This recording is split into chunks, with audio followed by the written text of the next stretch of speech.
Nagkataon po nagkasunod-sunod yung mga insidente ng karahasan sa mga paaralan. Prior to the shooting incident in Tacloban, may knife attack naman sa Cavite at most recently may stabbing din sa Negros Occidental involving students din po. Yusek, why is this happening and what are we doing? What are we going to do about it in the immediate term? So, Ivan, gusto lang natin ding bigyang diin muna, no, na sa dami ng eskwelahan natin, no, more than 45,000, 47,000 yan, including private schools.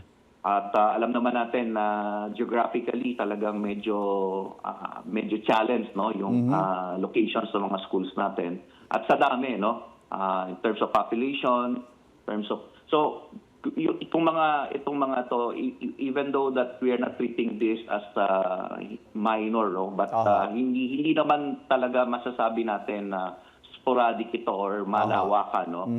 Medyo isolated pa din, depende sa mga sitwasyon natin. So based on our initial trending, nakikita namin na madalas nangyayari ito during the first weeks of the school year, no. So, alam naman natin na before the opening of school year, nasa bakasyon ang mga bata. So, hindi natin alam, no? Baka during the vacation time, maraming inputs, no? Maraming influence na hindi na natin na-monitor.